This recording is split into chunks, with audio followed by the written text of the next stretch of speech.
Start a Hindi news discussion.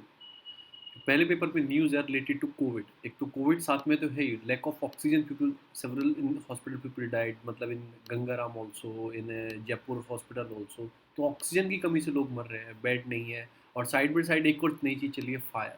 Fire in ICU, आग लग रही है आईसीयू में।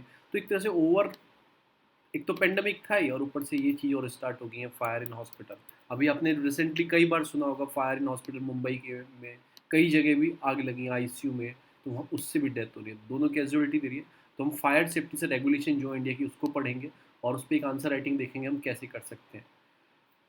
जो नेक्स्ट न्यूज आती, 5 kg ग्रेन फ्री मिलेगा टू द प्यूअर, सेंटर ने अलॉट कर दिया है। कब कब मिलेगा आपको? ये मिलेगा अंडर स्कीम ऑफ प्रधानमंत्री गरीब कल्याण अन्न योजना के अंदर मिलेगा आपको। मई से लेके जून तक मिलेगा, ठीक है ना। और हाई रेट ऑफ कोविड, मतलब कि 19 इन्फेक्शन जो है स्लो डाउन करने के लिए जब लॉकडाउन लगाया जाएगा, फिर जो दवाई मिलेगी 18 से ऊपर वालों को, उसके पैसे लिए जाएंगे। 150 से 200 रुपये सेंट्रल डोज, जो सेंट्रल गवर्नमेंट की डोजिंग सिस्टम चल रहा होगा, और 400 रुपये स्टेट गवर्नमेंट को दवाई मिलेगी, ठीक है ना। और प्राइवेट एंटिटी से लगवाएंगे तो 600 रुपये में आपको डोज दी जाएगी। वैसे सिस्टम डेवलप किया जा रहा है, पैसे नहीं है।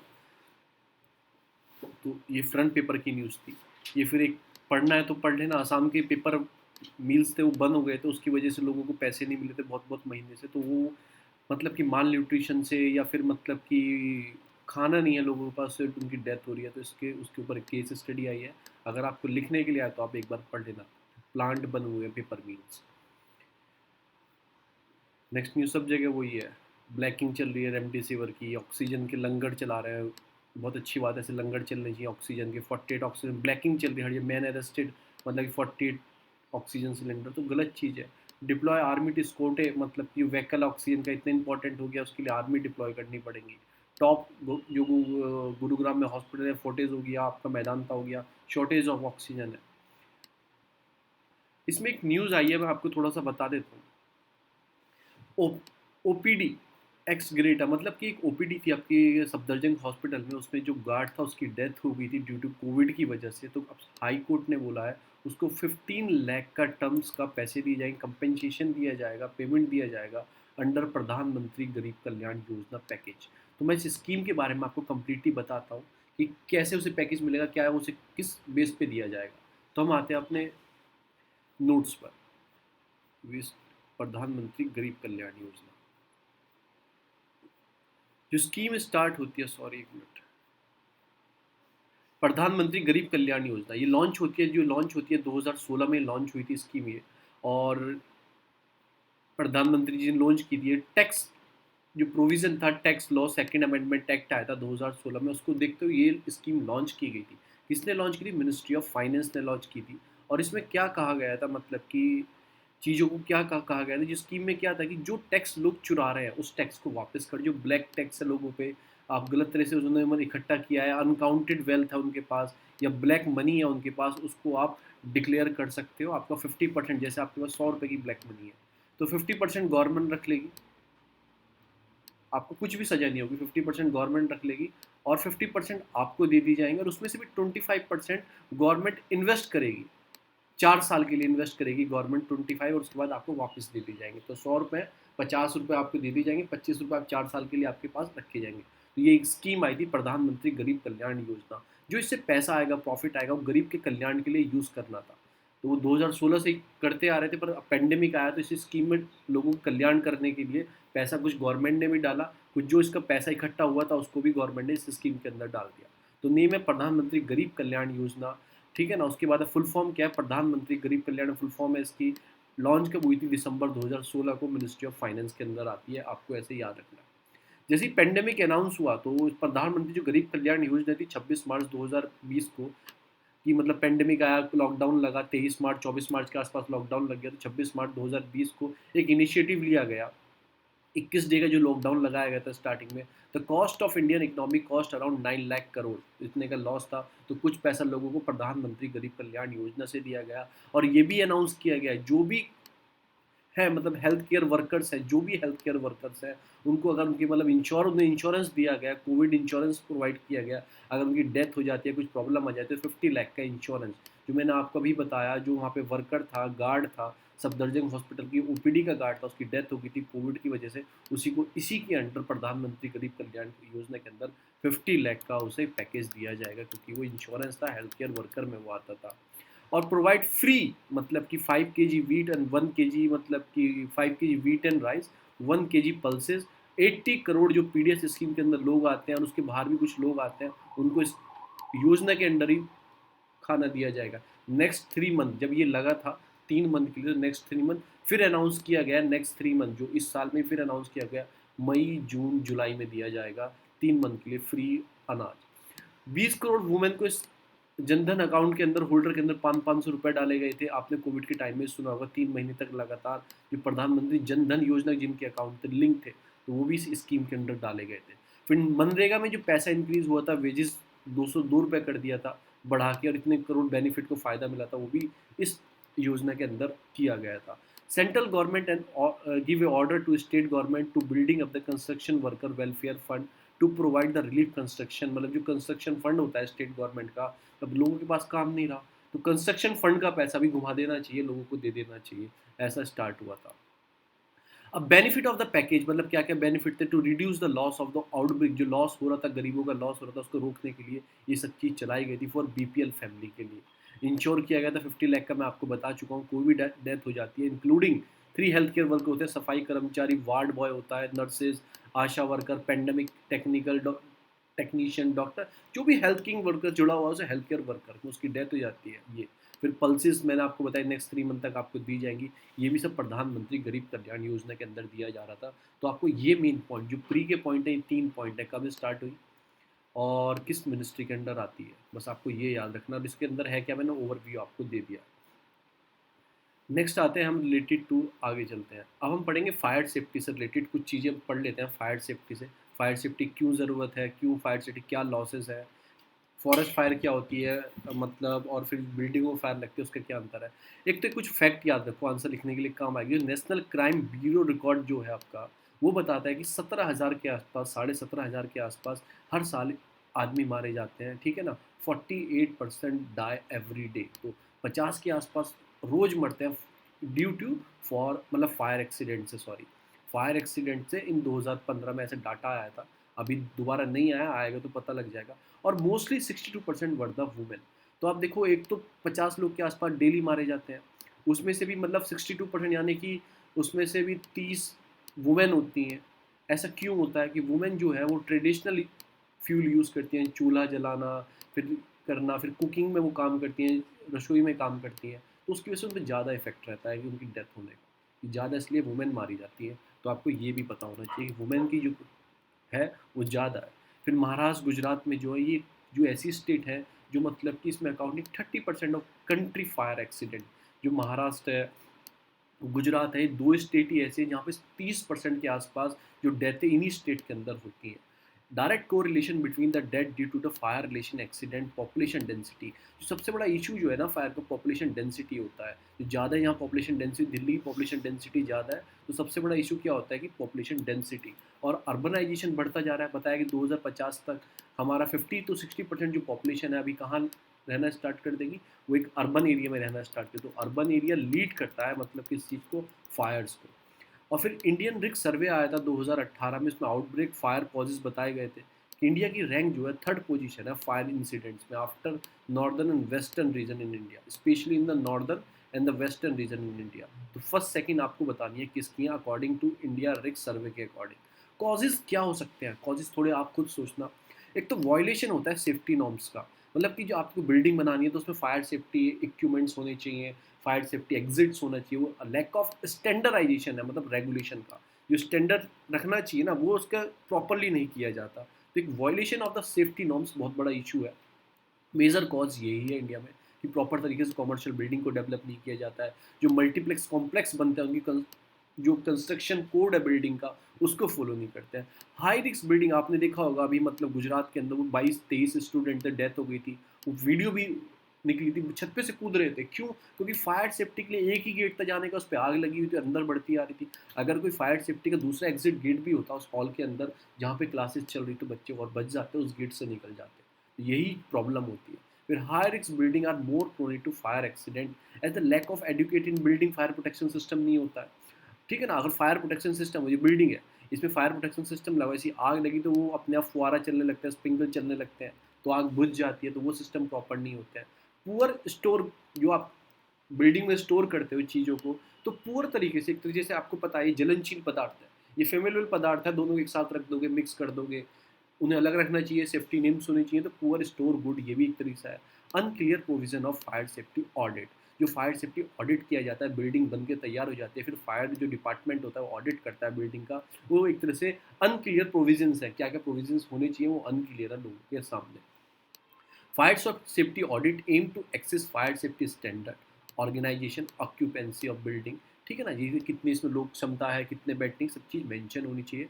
कंप्लाइन with the national building code of India, जो फायर सेफ्टी ऑडिट है उसको इसके साथ कंप्लाइन मतलब जोड़ देना चाहिए। रिलीवेंट स्टैंडर्ड लेजिस्लेशन एक्ट होनी चाहिए by the state government and the local bodies, क्योंकि म्यूनसिपैलिटी बॉडीज़ का बहुत बड़ा योगदान होता है इस चीज़ को चेक करने में कि फायर प्रिवेंशन है, प्रोटेक्शन है, लाइफ सेफ्टी मेजर्स क्या क्या इन्होंने लिए हैं, इन सब चीज़ों में प्रॉब्लम है। फिर उसके बाद lack of adequate resources, preparedness, poor fire services, मतलब कि जो हमारे पास मशीन होते हैं, देखो आपने देखा होगा विदेशों में बहुत लंबी लंबी सीढ़ियाँ होती हैं फायर सेफ्टी डिपार्टमेंट के पास, हर इक्विपमेंट्स होते हैं अंदर फाइट करने के लिए, पर हमारे यहाँ जवान कैसे आते हैं, एक खाकी वर्दी पहन के मतलब लेके पाइप अंदर घुस जाएंगे, तो ये सब चीज़ों की प्रॉब्लम है हमारे यहाँ।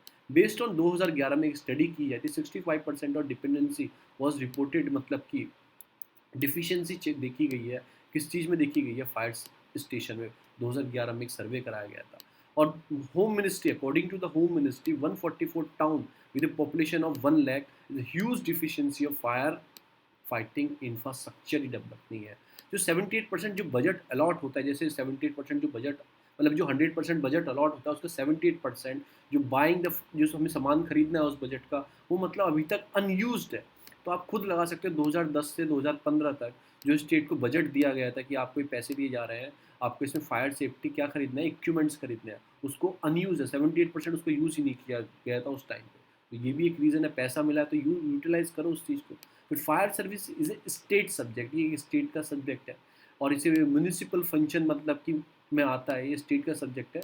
और शेड्यूल मतलब कि 12 के अंदर आता है ऑफ द कॉन्स्टिट्यूशन। ये शेड्यूल 11 आपका पंचायती राज, आज पंचायती राज डे है, 24 अप्रैल है, क्योंकि नागौर डिस्ट्रिक्ट है उसमें ये पहली बार लागू होता है। इसकी हम सेपरेट क्लास लेंगे, एक पंचायत राज सिस्टम की एक सेपरेट क्लास लेंगे, क्योंकि उसे पूरी पॉलिटी और उसमें सब कुछ पढ़ेंगे। तो ये क्या है, फायर जो सर्विस है वो एक स्टेट सब्जेक्ट वाला एक्ट है, और ये म्यूनिसिपल के अंडर आता है, तो इसलिए हमें स्टेट सब्जेक्ट को भी देखना चाहिए, कॉपरेशन होना चाहिए लोकल बॉडी, स्टेट गवर्नमेंट और सेंट्रल गवर्नमेंट के बीच में। Lack of awareness about the safety arrangement, लोगों के पास अवेयरनेस नहीं है, बिल्डिंग तैयार हो जाती है, पर पता होगा तो वही डेवलप करेंगे ना, तो इसके लिए अवेयरनेस प्रोग्राम चलाने चाहिए फायर डिपार्टमेंट के साइड से। फिर मतलब कि फॉल्टली आपकी वायरिंग, जो वायरिंग होती है बिल्डिंगों में मोस्टली जो होते हैं एक्सीडेंट जो होते हैं, कॉज ऑफ क्या रहता है कि मतलब कि शॉर्ट सर्किट हो जाता है, ये सब हो जाता है, तो हम गुड अच्छी चीज़ें यूज़ नहीं करते हैं, इक्विपमेंट्स जो फायर प्रूफ सेफ्टी इक्विपमेंट्स होते हैं इलेक्ट्रिकल, वो यूज़ करने चाहिए। कुछ प्रिवेंटिंग मतलब कि प्रिवेंटिव मेजर्स लिए गए, मॉडर्नाइजेशन बनाया जाए फायर सेफ्टी इक्विपमेंट्स को, कि मॉडर्न के हिसाब से चीज़ें देखी जाए। जैसे अब तो रोबोटिक सिस्टम आ रहा है, रोबोट से जाके कंट्रोल कर रहे हैं अंदर ले जाके। फिर प्रॉपर डिज़ाइन, इलेक्ट्रिकल जो फिटिंग होती है उसे प्रॉपर डिज़ाइन बनाने चाहिए। एटलीस्ट वंस ए ईयर में आपको मेंटेनेंस कराना चाहिए, चेक कराना चाहिए वायर में शॉर्टेज तो नहीं है। बिल्डिंग अवेयरनेस प्रोग्राम होनी चाहिए सिटीजन के सामने, कि आपको पता होना चाहिए कि इस बिल्डिंग बनाई है तो इसमें क्या क्या चीज़ें होनी चाहिए। हर 6 मंथ में लोकेलिटी, मोहल्ला, school with involvement local council, elected representative, मतलब कि वर्कशॉप, कहते हैं वर्कशॉप लगा के लोगों को अवेयरनेस बताओ कि हाँ ऐसे करना चाहिए। वो आपके स्कूल में आपको देखा होगा, फायर वाले आते हैं, मेरे कॉलेज स्कूल में आते थे, फिर वो बताते हैं कैसे अगर आग लग जाएगी आपको कैसे करना है, एक इमरजेंसी बेल बजेगी, बच्चों को आराम से आना है, पैनिक नहीं बनना है, तो ऐसे अवेयरनेस प्रोग्राम चला देने चाहिए। Fire service department should audit critical fire prone installation, जो आपको पता है ये डेंसिटी बहुत है यहाँ पे, आसपास में बहुत जनता रहती है, ये एक प्रोन एरिया है, चीज़ों जो भी वहाँ पे इंस्टॉलेशन होगा, बिल्डिंग बनेगी, मल्टी कॉम्प्लेक्स बनेगा, उसको आपको चेक करना चाहिए प्रोडक्ट बेस में। आपने एक बार चेक कर लिया, उन्होंने सामान लगा रखा है, पर वो सामान खराब हो जाए तो वंस इन ए 6 मंथ में आपका वहाँ पे ऑडिट होना चाहिए, चेक होना चाहिए, प्रॉपर डिमार्केटेड होना चाहिए, ये एंट्री है, ये एग्जिट है, ठीक है ना, इंस्टॉलेशन जो होना चाहिए प्रॉपर तरीके से। जब ये सब चीज़ हो बिल्डिंग में, तो उसे जब उसके बाद उसे क्या देना चाहिए, नॉन ऑब्जेक्शन सर्टिफिकेट, और हर 6 महीने में करना है तो हर 6 महीने में ज़रूरी होगा उसको नॉन ऑब्जेक्शन सर्टिफिकेट लेना, पीरियडिकली रिन्यूअल कराना पड़ेगा उसे। तो वो कब होगा जब वो चेक करके जाएंगे हाँ ठीक है सब कुछ, तो सर्टिफिकेट देंगे।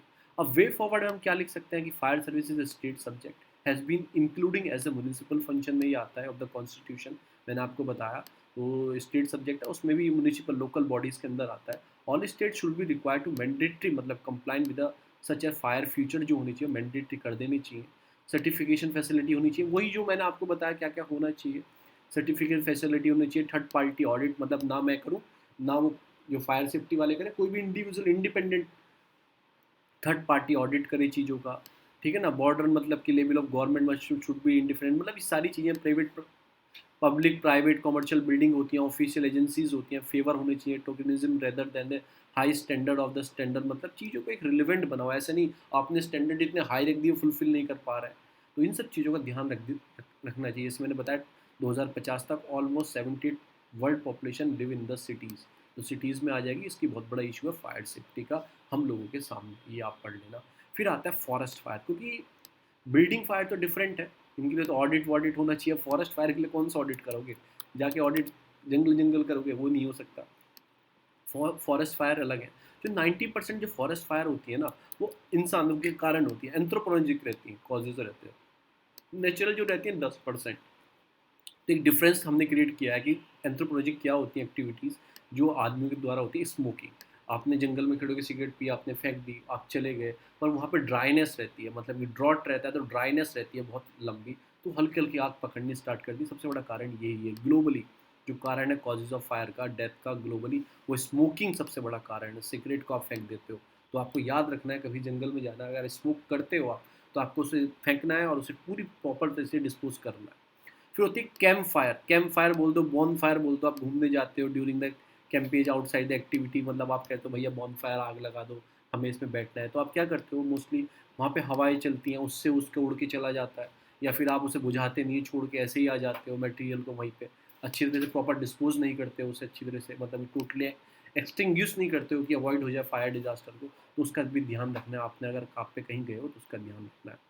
फिर बर्निंग डिब्रीज, द वेस्ट जो आप जनरेट करते हो ओकेजनली बर्न वाला एसिड्स जो होते हैं, आग लगा दिया आपने, ठीक है ना, वो स्लोली स्लोली बर्न होता रहता है। आग लगा दी, आप बुझा के चले गए, और उसके नीचे क्या होता है कि जो वेस्टेज रहता है वो स्लोली स्लोली बर्न होता रहता है, तो फिर वो बहुत बड़ी आग में तब्दील हो जाता है। ये सारे फायर वर्क्स आर यूज, मतलब कि ह्यूमन टू वेरियस रीजन, अच्छे फेस्टिवल जो होते हैं, जैसे आपने दिवाली है, होली है, मतलब सॉरी दिवाली है, कोई भी है, फिर आप वो रॉकेट जलाते हो, तो उससे क्या होता है, वो रॉकेट जलते जलते किसी जंगल में जाके गिर जाता है और फायर आग लग जाती है। ये तो होगा सब ह्यूमन जो 90% है। उसके बाद होता है नेचुरल, सबसे बड़ा जो कारण है लाइटनिंग। एक good number of wild life, मतलब जो है वाइल्ड फायर है, जो टिगरिंग होती है वो लाइटनिंग से, वो चिंगारी पड़ेगी, स्पार्क होगी, जो आसमान से लाइटनिंग होगी वो आग लगा दी, ट्रिगर कर देती है, फायर आग लगनी स्टार्ट हो जाती है। फिर वोल्केनो जो इरप्शन होते हैं, जो hot magma in the earth crust usually expelled out of the lava के फॉर्म में वो निकलता है, वो हॉट इतना होता है कि वो आग लगाता हुआ स्टार्ट करता है। फिर हीट पैटर्न, जो हमारा हीट पैटर्न है ना, मतलब इंक्रीज हो रहा है टेम्परेचर का due to the global warming, ठीक है, राइजिंग हो रहा है, एटमॉस्फेरिक प्रेशर बढ़ता जा रहा है, ड्राइनेस, लो ह्यूमिडिटी, मतलब ड्राइनेस है, ह्यूमिडिटी है, ड्रॉट है रीजन में, तो उससे हीट पैटर्न जो चेंज हो रहा है, ये भी एक कारण है, आग लगनी स्टार्ट हो जाती है। क्योंकि आपने कभी देखा होगा, आपने मैग्नीफाइंग ग्लास यूज़ किया होगा, वो उसे आप पेपर जलाते होंगे सूरज की रोशनी से, तो उस टाइप का इफेक्ट पड़ता है हीट से और सन की रेस से, कि आग पकड़ जाती है। इम्पैक्ट क्या होता है फॉरेस्ट फायर से, देखो लॉस ऑफ इकोसिस्टम, बायोडाइवर्सिटी का लॉस, सीधी सीधी बात है, जो फ्लोरा फोना है, जो प्लांट एनिमल है, उनका लॉस तो होता ही है। फॉरेस्ट फायर डैमेजिंग हैबिटेट, मतलब जो हैबिटेट है, मतलब जो एनिमल रहते हैं, प्लांट रहते हैं, उसको डिस्ट्रॉय कर देता है। वाइल्ड लाइफ को लीड एक्सटेंट हो जाती है, जो वो एनिमल है, कुछ तो वैसी क्रिटिकल एंडेंजर में है जो IUCN की लिस्ट देती है, तो कुछ तो वैसी क्रिटिकल एंडेंजर है, अब कुछ एक्सटेंट है, वो पट्टे उसमें आग लग जाए तो और ख़त्म हो जाएंगे। तो यही सारी चीज़ें। फॉरेस्ट डिग्रेडेशन, जो आपका क्राइटेरिया, आपको इतना फॉरेस्ट बढ़ाना है, क्योंकि अब देखो कितनी बड़ी oxygen oxygen oxygen, you need है ऑक्सीजन, ठीक है ना, तो ऑक्सीजन अब इतनी इंपॉर्टेंट हो गई, तो आपको फॉरेस्ट की वजह से हमें ऑक्सीजन मिलती है, तो फॉरेस्ट का जो डिग्रेडेशन होता है कम हो जाते हैं आग की वजह से। एयर पॉल्यूशन बढ़ जाता है, क्यों, आप जब आग लगेगी तो CO2 डिफरेंट डिफरेंट गैसेज मिलेंगी, डिफरेंट डिफरेंट मटेरियल जलता है तो डिफरेंट डिफरेंट गैसेज उससे निकलती हैं, तो एयर पॉल्यूशन को लीड होता है। ग्लोबल वार्मिंग बढ़ती है, जब आग लगेगी CO2 निकलेगी, अदर गैसेज निकलेंगी, तो लीड टू ग्लोबल वार्मिंग, और टेम्परेचर गर्म होता चला जाएगा, तो टेम्परेचर गर्म होगा तो क्लाइमेट चेंज होगा, ग्लोबल वार्मिंग इंक्रीज होगी, tree and vegetation were be burn, और भी चीज़ें जलेंगी, तो यही है, मैं एक डायग्राम की मदद से आपको बताना चाहता हूँ कैसे फॉरेस्ट फायर इफ़ेक्ट करती हैं रेनफॉल के ऊपर, हाई टेम्परेचर के ऊपर, ड्राइनेस और बढ़ाती है, मोर इवेपोरेशन बढ़ाती हैं, कैसे मोर इमिशन CO2 बढ़ता है। तो कैसे बढ़ता है? फॉरेस्ट फायर लगी, फॉरेस्ट फायर लगने से क्या होगा, गर्मी उत्पन्न होगी, गर्मी उत्पन्न होने से क्या होगा, क्लाइमेट चेंज होगा, क्लाइमेट चेंज होगा, क्लाइमेट चेंज की वजह से क्या इफेक्ट आएगा, हाई टेम्परेचर बढ़ेगा, लेस रेनफॉल होना, जब पेड़ हट जाएंगे तो रेस्पिरेशन नहीं होगा, ठीक है ना, मोर ट्रांसपिरेशन होगा, मतलब कि चीज़ों में, मतलब तो ये सब चीज़ें नहीं होंगी, सॉरी रेस्पिरेशन नाम आ रहा है, मतलब कि लेस रेनफॉल होगी, वो जो प्लांट करते हैं इवेपोरेट होता है उन पे से, तो वो कम हो जाएगा, इवेपोरेशन मतलब कि क्या ज़्यादा होने लगेगा, उसका ड्राइनेस बढ़ जाएगी। तो फॉरेस्ट फायर एक लिंक है पूरे क्लाइमेटिकल चेंज से। सॉइल डिग्रेडेशन हो जाएगा, ये भी आ रहा है ना, बैक्टीरिया मर जाते हैं ना सॉइल के, आग लगने से डिग्रेडेट हो जाएगा, और मतलब कि रिस्ट्रिक्शन हो जाएगा, मतलब वाटर शेड जो आपका बनने से नेचुरल प्रोटेक्शन सिस्टम है, जो वाटर टेबल्स हैं, जो आपके स्ट्रीम्स हैं, रिवर में भी अफेक्टेड, वो भी अफेक्टेड हो सकते हैं। मैं आपको कुछ चीज़ और पॉजिटिव पॉइंट बताता हूँ। एक तो वाटर होल्डिंग कैपेसिटी होती है ना सॉइल की, वो बढ़ जाती है फायर से। और उसके बाद मतलब कि जो आपकी मतलब कि इन्वेजन स्पीसीज़ होती हैं, मतलब कि वैशाली जो स्पीसीज़, जो आपकी प्लांट की स्पीसीज़ होती हैं, जो वैशाली मतलब डेंजर रहती हैं आपकी लोकल, उसके लिए इन्वेजन स्पीसीज़ बोलते हैं, वो कम हो जाती हैं। तो एक तो आपका होल्डिंग कैपेसिटी बढ़ जाती है, वो कम हो जाती है। ये 2 प्लस पॉइंट याद रखना फॉरेस्ट फायर से। ये उसके बाद रीज़न क्या है? एक तो थंडर स्टॉर्म ही है कि मतलब आया, नेचुरल कॉज तो यही है कि थंडर स्टॉर्म, लाइटनिंग वाइटनिंग हुई। और उसके बाद जो हमारे इंडियन जो हमारे फॉरेस्ट है ना, वो ड्राई डेसिडियस फॉरेस्ट है, 5 से 6 मंथ वो ड्राई रहते हैं, उसका भी एक कारण है। और जो मेनली रीज़न क्या है, मैन मेड है, वो ड्राई रहते हैं और इंसान उसमें इधर उधर आग लगाते रहते हैं, सिगरेट पी लेंगे, बीड़ी फेंक देंगे, तो वो भी एक कारण उसका बनता है कि आप गाड़ी में जा रहे हो, सिगरेट पी रहे हो गाड़ी से और नीचे फेंक दिया आपने, नीचे खाई में, तो नीचे चली जाएगी। ड्राइनेस है, पत्ते सूखे पड़े हैं, वाक पकड़ लेते हैं। तो इस चीज़ का आप ध्यान रखो, ये चीज़ का ध्यान रखना चाहिए। इंडियन इनिशिएटिव क्या है भाई, इतनी बड़ी चीज़ है, टैकल करने के लिए गवर्नमेंट ने क्या क्या स्टेप है। पहला स्टेप है national action plan on forest fire. ये लॉन्च हुआ था 2018 में। ये मिनिमाइज करना था फॉरेस्ट फायर को, ठीक है ना, लोगों को एम्पावर बनाना था फॉरेस्ट फायर को कम करने के लिए। कम्युनिटी जो वहाँ पे लोकल रहती है, स्टेट फॉरेस्ट डिपार्टमेंट, हम सबको एक जगह लाके हमें इस चीज़ को रोकना था।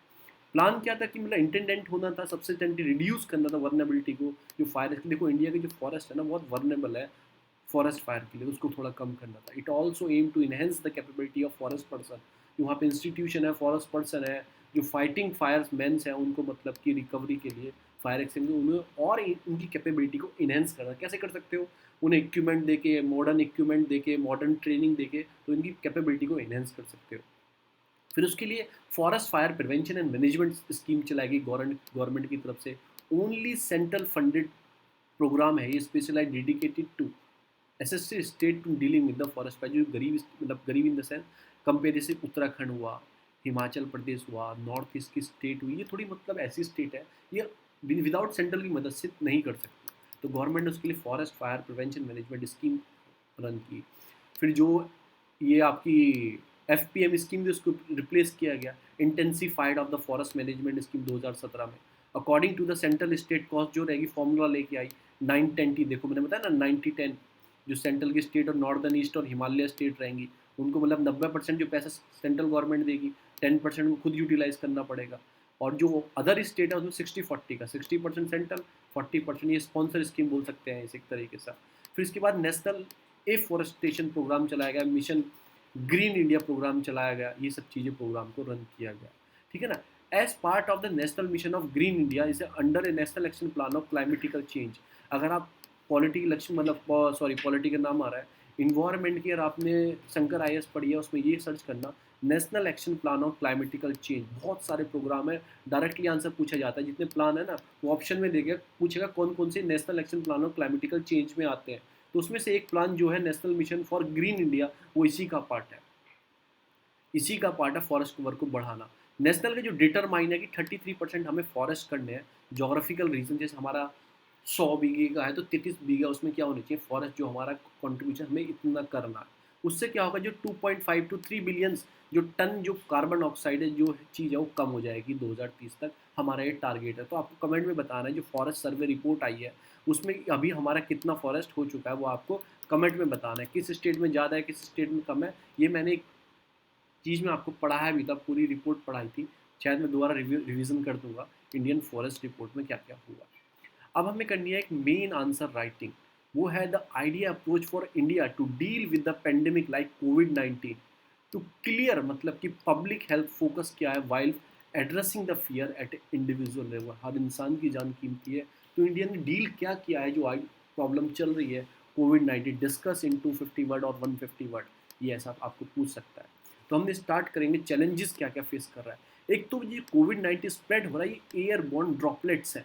जैसे एयरबोर्न ड्रॉपलेट्स क्या होते हैं, जो हवा में तैर सकते हैं ड्रॉपलेट, जैसे आपने छींका, उसके कंड निकले वो हवा में तैर सकते हैं थोड़ी दूर तक, कॉन्टैक्ट विद द सरफेस, फिर वो जाके गिर जाएंगे, तो आसपास के आपकी जो है 2 गज दूरी, तो 2-3 गज 4-5 गज तक वो तैर सकते हैं हवा के अंदर। तो एयरबॉर्न ड्रॉपलेट जो है ऐसे स्प्रेड हो रहा है, तो बहुत खतरनाक है। फिर ड्रॉपलेट्स को कहीं गिर जाएंगे, फिर आपको टच करोगे सरफेस को, ठीक है ना, फिर उससे फिर आपने टच किया, फिर आपने नोज को टच कर लिया, आइज को टच कर लिया, माउथ को टच कर लिया, तो उसके बाद भी ये चीज़ हो रही है।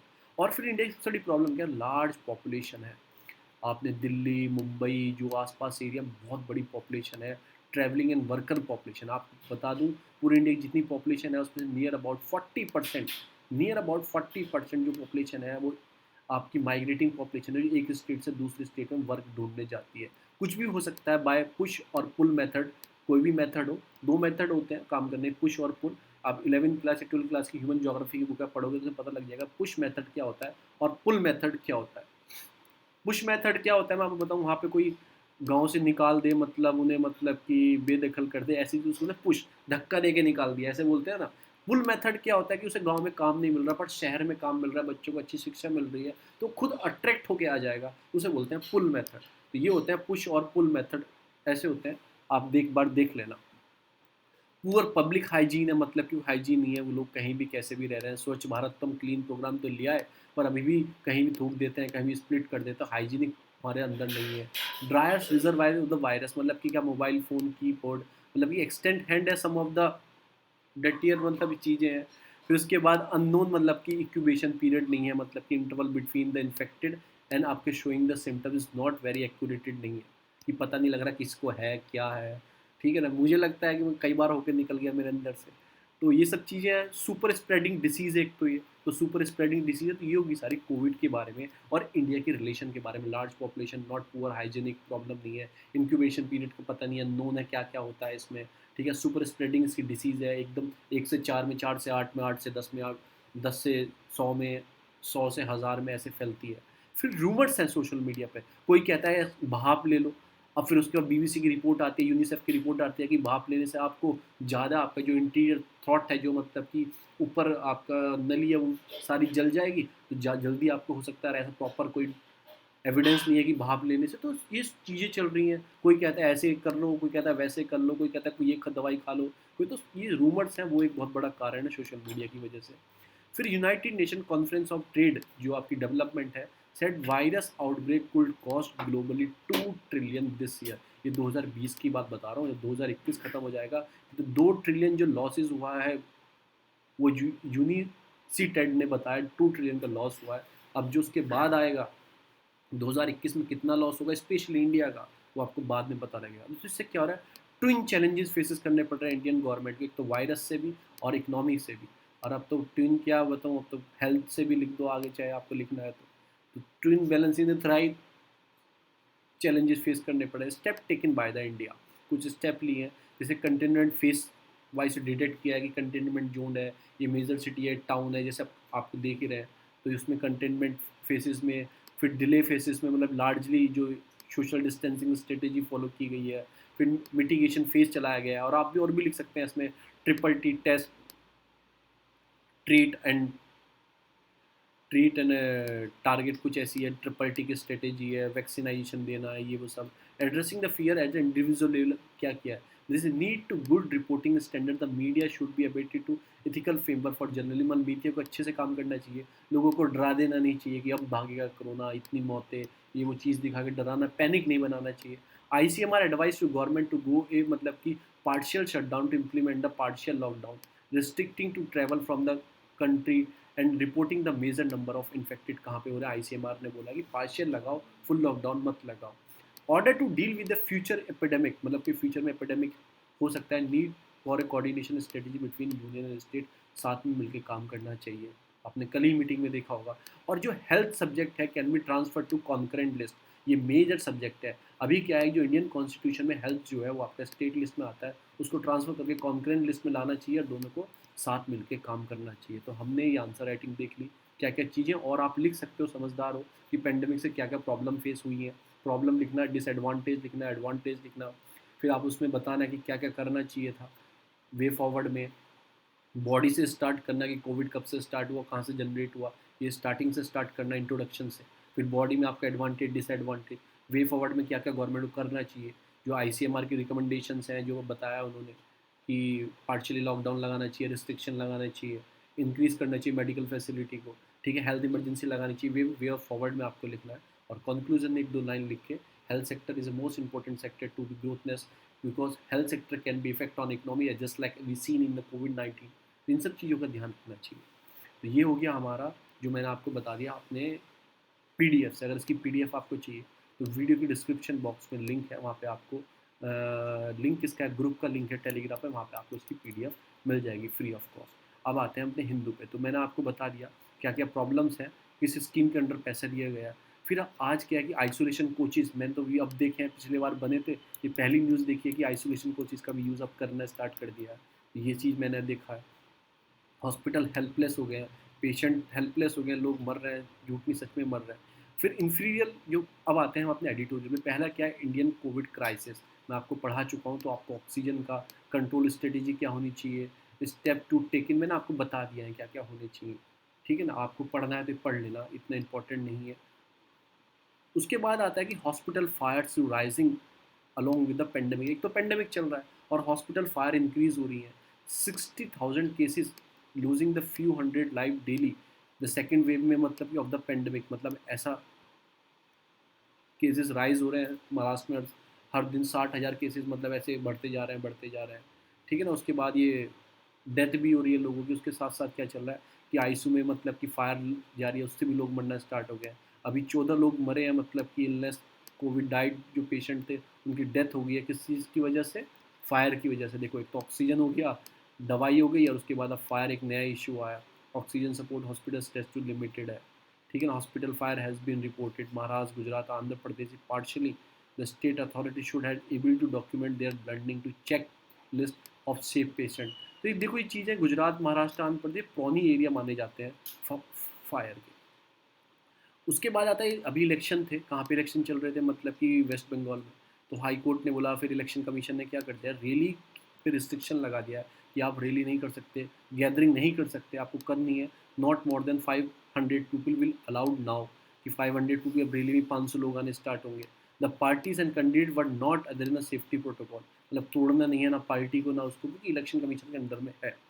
आज क्या है, आज पंचायती राज डे है, तो इन्होंने कुछ एग्जाम्पल सेट किए हैं। इसको मैं अब एक सेपरेट वे में पढ़ाना चाहता हूँ, ठीक है ना। इसको मैं इसमें नहीं पढ़ाऊँगा, इस वाले एडिटोरियल में नहीं पढ़ाऊँगा। एक सेपरेट मैं एक वीडियो बनाऊँगा पंचायती राज सिस्टम की, क्या कब से बना, क्या हिस्ट्री है, क्या उसकी है, क्या क्या प्रॉब्लम्स है, क्या करना चाहिए। तो उसके साथ ही मैं ये एडिटोरियल आपको ऐड करूँगा, इसमें मैं नहीं पढ़ाने वाला,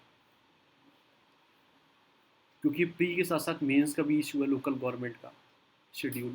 फिर जो सीजीआई अभी चले गए हैं, फिर अब दूसरे सीजीआई अब 48 नंबर के जो आपके chief justice of India India को मिलने वाले हैं, मिल गए हैं, ठीक है ना। तो अब आपको कमेंट में बताना उनका नाम क्या है। फिर call grow to US to help India, कि अब वैक्सीन में हेल्प करो, इंडिया को बहुत ज़रूरत है। कल चाइना को मैंने आपको दिखाया, तो अब इन्होंने भी बोल दिया कि US help India at this time, but did not comment on the whether the US would send vaccine for a stock piles, मतलब कि उसके पास भी अपना इशू है, अपने आदमी को देनी है, तो वो कमिटमेंट नहीं करता, हेल्प करने की कोशिश करेगा।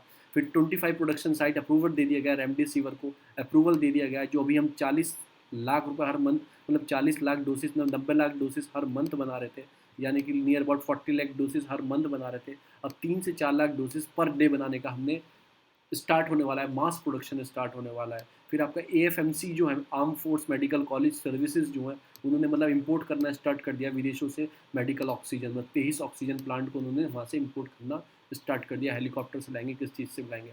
High demand of oxygen train, देखो ट्रेन जा रही है, आर्मी का यूज़ किया जा रहा था एक तरह से, क्या है हेल्थ इमरजेंसी, तो इतने इन्फेक्शन केसेज हैं, इतनी डेथ है, डेथ बहुत कम है। मैं आपको सही बताऊँ, इसको मल्टीप्लाई कर देना, जितनी ये लिखा है ना, इसको 2 से मतलब कि 5 से या 6 से मल्टीप्लाई कर दो, इतनी डेथ है इंडिया के अंदर। अगर 10 मर रहे हैं तो एक रिपोर्टिंग है, अगर 5 मर रहे हैं तो एक रिपोर्टिंग है एक डेथ का। तो आप इसको खुद देख लो कि इसको 5 से मल्टीप्लाई करो तो 10 से 20 हज़ार लोग रोज़ मर रहे हैं इंडिया में।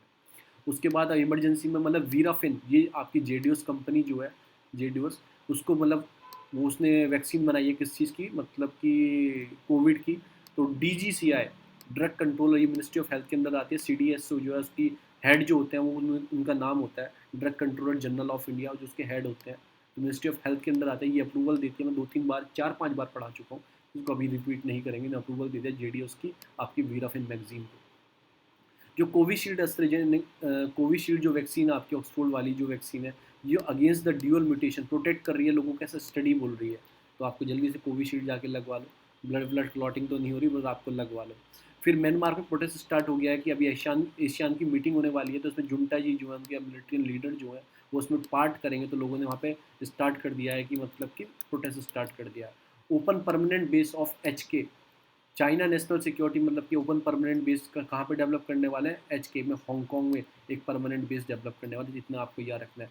ट्रूप्स फ्रॉम यूक्रेन बॉर्डर वहाँ से हटा दिए गए हैं, यूक्रेन बॉर्डर से जो रशिया के ट्रूप्स थे वो खाली कर दिया गया। थैंक्स बोला है जो यूक्रेन के प्राइम मिनिस्टर थे। उनकी लड़ाई क्या है, एक एरिया है क्रीमिया, क्योंकि वो रशिया जो है ना, उसका जो एक्सिस है ब्लैक सी से, और इधर ब्लैक सी से फिर आपका मेडिटेरियन, फिर रेड सी से, तो उसका जो एक्सिस है, वरना फिर वो आर्टिक से घूम के आएगा या फिर इधर पैसिफिक से घूम के आएगा।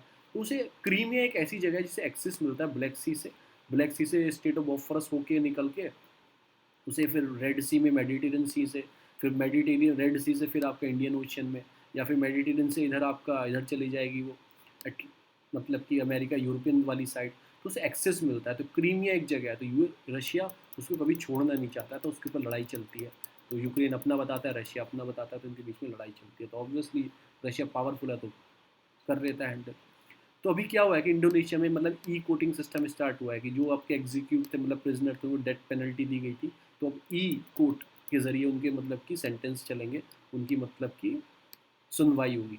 उसके बाद के आर आई, आपको नंगाला मैंने कल भी बताया था, ये एक मतलब सी सबमरीन है इंडोनेशिया की, लापता है।